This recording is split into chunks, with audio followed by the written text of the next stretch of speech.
Dixie finally holds a meeting with the talent of TNA at Impact Tapings this week, as well as all news going across the board. Welcome to Steve Chats Wrestling, #SCW, the wrestling channel here on YouTube.com. Thank you for choosing the channel and choosing the video. Subscribe right now, leave any comments in the comments section. Please like and share the video as well. We'll dive straight into the TNA news then. According to PWInsider.com, TNA Chairman Dixie Carter held a talent meeting backstage at last night's TNA Impact Tapings.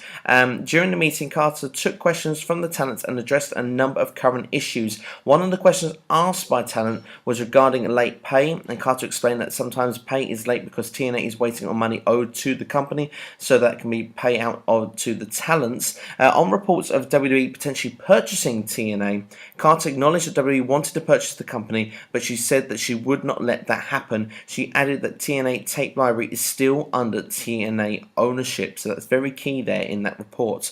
Carter also reaffirmed that she's still the majority shareholder in TNA, but she did say there has been some infighting and power struggles amongst company owners.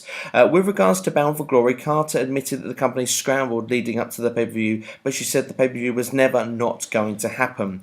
Overall, Carter reportedly acted surprised that a lot of people in TNA were so up in arms about the status of the company, but she did apologise if there was any concern or worry on behalf of the talents and employees. At the end of the day, the general feeling in the locker room is that while there remains concern regarding the future of the company, there was respect for Carter stepping up and addressing the locker room. Well, first off, it was about time. She should have done it at Bound for Glory, in my personal opinion, because there was rumours that it was supposed to happen and it didn't happen. But it is good that she has addressed a few things and some key points in here looking through it. And obviously, pay is very important because people should be paid on time. But she's going to explain that. With regards to WWE, I mean, of course, there's no way to say that WWE won't come sniffing around again, and she's said she's not going to let it happen. But of course, if the money is right and the company isn't a dire straits at any point, then I wouldn't be too surprised if it did go in WWE's hands. But that's just my personal opinion. Of course, you need to have in-house sorted. You shouldn't have power struggles and company owners struggling over who should be in control. There should be someone at the top and explaining what's going to happen, and that should lead the company going forward. So that's my take on this, and what are your take on it? That's what I'd like to know. But it's good to know that this meeting is finally taking place, and hopefully TNA will have a bit of a clear indication going forward. I did see a report as well of Dave Meltzer and some other reports saying that the TNA are going to try and get as many tapings done as possible now. They could take them through to the end of the year now, the ones they're currently doing. So, but there has been reports as well that it may go through to early December. But of course, TNA like to do their end of year kind of things, but they're not doing tapings. They're more reviewing the year over for a couple of weeks. So that could still come under that as well. And then maybe TNA can worry about where they're going from the start of next year in January. So they should be set for these tapings. We'll have to see what happens going forward. But it seems that Dixie Carter seems confident TNA is going to be just as strong going forward. We're going to move on, and in the meantime, I'm going to talk about a major update on Bill Goldberg possibly coming back to WWE. Now, it's been noted, and this is according to WrestleZone.com, that Bill Goldberg will be a guest on this week's Off the Top Rope segment hosted by Jonathan Coachman on ESPN. Now, during the segment, Goldberg will be discussing WWE 2K17 and his current relationship with WWE. Now, according to Dave Meltzer of F4WOnline.com and Wrestling Observer Radio, Goldberg and WWE are said to be in a very serious talks about a potential Goldberg WWE return, and the deal might have already been completed. Meltzer added a return to WWE TV could soon be for the former WWE and WCW champion, as in talks of both sides are in a very strong discussion stage at worst. Now, personally for me, when I saw that on Raw this week that Goldberg was going to be the ESPN guest, because they normally send someone from WWE every single week, I thought he's definitely going to be coming back to WWE in some form or fashion. I'm expecting them to talk about 2K17, maybe as well about that Brock Lesnar. It's got to come up somewhere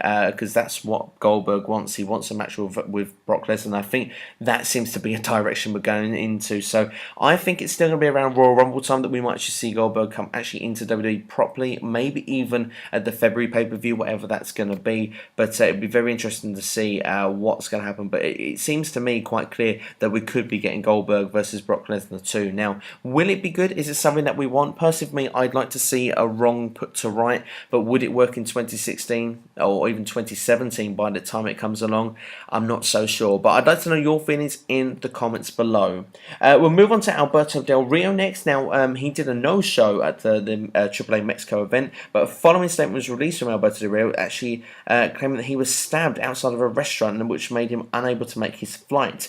Now, the statement goes on to say, Mr. Rodriguez, which is Alberto El Patron, shortly after eating a meal before his flight, was assaulted by a criminal with a knife outside a restaurant. Mr. Rodriguez suffered multiple lacerations of his arm and other parts of his body defending against the criminal, as police were called by witnesses. Mr. Rodriguez received medical attention and went back to the police department, but was unable to make his flight. Mr. Rodriguez has spoken to the ownership of Lucha Libre AAA Worldwide and given them documentation of the incident. Mr. Rodriguez greatly regrets not being able to be there yesterday for his fans in Mexico and promises to everyone that he will make up for this as soon as possible. Despite the graphic lacerations, Mr. Rodriguez will not miss any of his shows for the remainder of the year and is ready to compete this weekend in the United Kingdom, which, if I'm not mistaken, is for the WCPW.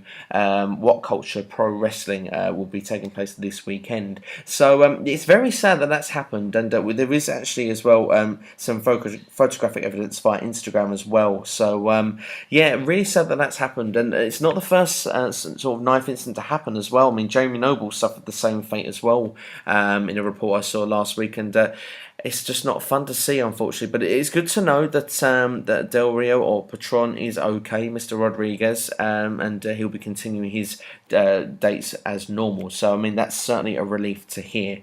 Moving on to another report that was said before Monday Night Raw this week, and I didn't have time to give this story beforehand, and I could talk for ages about this, but I'll keep it as short and brief as I can. But it was said that they expected a low attendance rate for Raw this week in the Staples Center. It was being said that the company's having really hard time selling tickets for the show, and they're expected there will be another low live attendance. Low ticket sales have been a downward trend for the company. It's believed that there is way too much WWE programming. Casual viewers are tuning in less and going into shows because there's way too much of the product to keep up with. More and more fans are tuning in, or tuning out, shall we say, with each passing week. Now, there is far too much WWE programming going on. There is 3 hours of Raw on the Monday, which I've said many times it should be 2 hours. SmackDown, it fits for 2 hours, that's fine, but it's on a Tuesday. If that's after a pay-per-view, which there is 2 a month, on a Sunday, which is another 3 hours, or potentially 4 hours if it's a mega show, it just kind of is too much. Well, you know, then we've got NXT on a Wednesday.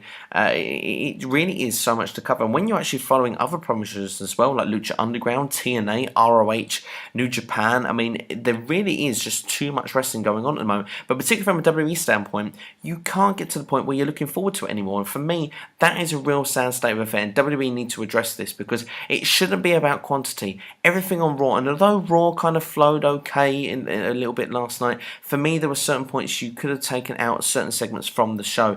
Everything should be quality, and you should be watching that thinking, I need to know more and I need to know what's going on next. And there isn't enough of that currently on WWE TV in any form, in any way. I mean, SmackDown is pretty decent compared to Raw, but I wouldn't say that it's setting the world alight either. And I think personally WWE needs to address this before it gets to the point where it's going to be very hard to return, because even the hardcore fans are finding it difficult to keep up with everything, and even sometimes the most loyal fans are finding too much to keep up with and not finding it interesting enough. I know even some of my closest friends are not watching WWE to the level that they were, purely because they're not finding it interesting enough for the amount of time that they have to watch as well. And like you say, if you become too far behind of what's going on, you just lose track and you just lose interest altogether, and you think, well, it's just too much to keep up with, and you move on and you find something else, and that is a real big problem. And WWE, you need to address that as quickly as possible. But I will leave that there because I'm sure there'll be another discussion with that at another time, at another point. So I won't bore you too much. We'll move on to the next story, which is sadly PJ Black, who of course people will remember as Justin Gabriel in WWE. He's broke both of his ankles on Saturday this past week in a base jumping accident in his native of South Africa. Base jumping is parachuting or windsuit, flying from a fixed structure or cliff. So it's not gone very well for him, and well, I don't know how long he's going to be out for, but he was scheduled to wrestle a match, but he couldn't do that in the end for obvious reasons. I wish Justin Gabriel or PJ Black a speedy recovery from that. There is rumours as well WWE could be firing more talent soon. Of course, WWE have actually released Tough Enough winner Sarah Lee and Hugo Knox from the company. Also, Caroline CJ Dunning has been released from WWE. It happens every sort of couple of months where WWE, if things are not going very well for talents that are not working out, they're set to release them, and there are rumours that it could be more on the way soon. So what I shall leave this video on is that if there is more talents that are released from WWE, check it out on this channel because I will bring you those stories.